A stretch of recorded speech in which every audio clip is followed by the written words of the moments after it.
Mark Golding update on NHT funds. Jamaica have a housing crisis, but instead of building more homes, the government is taking more money from the NHT. How did we reach here? This is Michy Dex Commentary, where we speak truth, hold leaders accountable, and stand up for the Jamaican people. Like, share, and subscribe.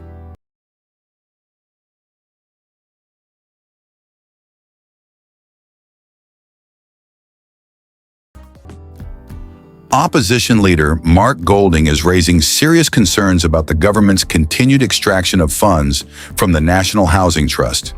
And here's the issue. Back in 2013, Andrew Holness, while leader of the opposition, publicly said that NHT funds should be ring-fenced for contributors. He even committed to amending the law so the money could not be used for any other purpose. Fast forward to today. Not only was the NHT Act amended, it was amended twice, allowing the government to extract $114 billion over the last 10 years. And now, they want to take another $57 billion over the next 5 years. Meanwhile, young Jamaicans can't afford homes. Contributors are waiting years. And affordable housing remains out of reach for many hardworking citizens.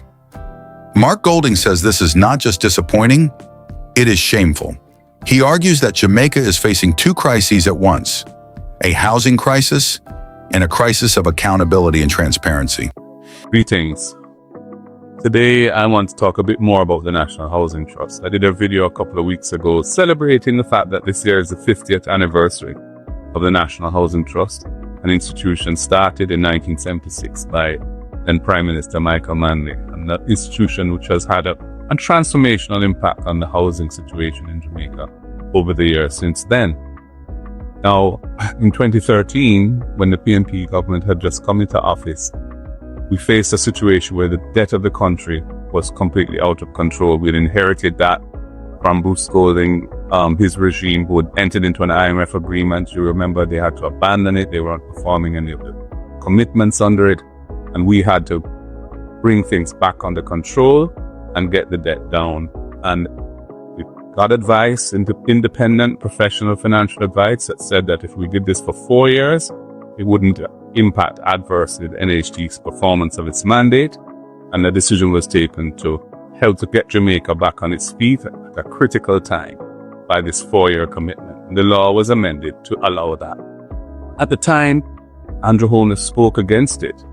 He's on record, I believe, on TV saying that if he was Prime Minister, he would ensure that the resources of the trust were only used for the purposes for which they were funded there and so on. That in principle, you believe that NHT funds should be ring-fenced to be used for NHT contributors? It should be ring-fenced to use for the objects and purposes of the legislation, yes. So let's just say the court ruling goes either way. Let's say there is a court ruling that says, no, actually, the government can use it for whatever it wants. You have your belief in principle. Does that mean that as Prime Minister, you would then follow through on those principles? Yes, my either principles amend the law if necessary, yes, and ensure, in fact, that the dipping into the piggy bank doesn't occur? And I tell you why. That's a commitment? It stands as a commitment. And I tell you why. There is a point of view that all public funds should be pooled, whether they are in trusts or that, you know, having the public sector funds fragmented in this way doesn't help the central government. But then there is also another view that there are some funds that belong to account holders, funds like pension, funds like the NHT, and those funds ought to be totally excluded because technically they are the private property of contributors.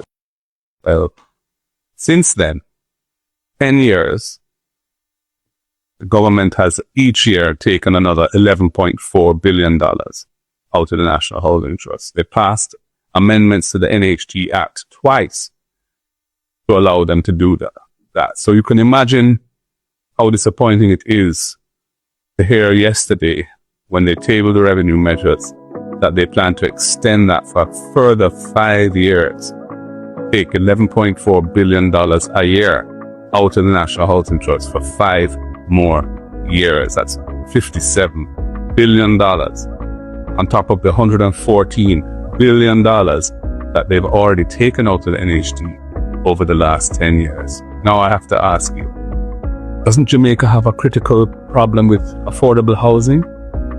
Aren't Jamaican people, especially young people, struggling to find a way of acquiring their own home? The NHT is the vehicle that should be doing that. But when you keep taking the money out of it in such large amounts, you can't fulfill that mandate. And it's not fulfilling that mandate. And that is why in the PNP's manifesto in the last general elections, we committed to stopping that. We would no longer take the money out of the trust to fund the budget, which is what they've been doing, and which they're committing to do another 5 years. And they're going to have to pass legislation, implement that. So we're very disappointed by that. And we think it doesn't make sense anyway. Even if you were going to do it for one more year, because of the problems due to Melissa and trying to work out how to fund the budget, that would have been bad and not so bad. But to say now that you're going to spend it for 5 more years, when housing is such a problem in the country, what about the 40,000 people who lost their homes in Melissa? The NHT should be playing a much bigger role in getting them back on their feet in new housing. And the 90,000 additional people who had severe damage to their roofs and so on. Why are you depleting the NHT of resources as an agency set up for dealing with situations to do with housing? Put it into the general part of the budget where it was spent on wages and salaries and what have you. So we don't support this, and I certainly am very disappointed that they are coming with it. And, I'm going to try my best to persuade them to think again, because there's no way we can support 5 more years of taking the resources of this level out of the National Housing Trust, especially in its 50th anniversary year. Of course, I'm aware that the revenue measures include a large tax component as well, and I will be making comments on that at a future time.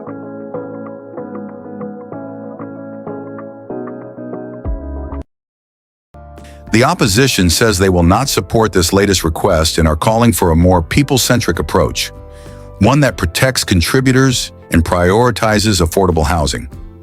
The big question is, should NHT money be strictly protected for the people who pay into it? Drop your thoughts in the comments. Do you believe the NHT funds should be ring-fenced? This is Michy Dex Commentary. Like, share, subscribe, and remember, we speak for the people. Walk good.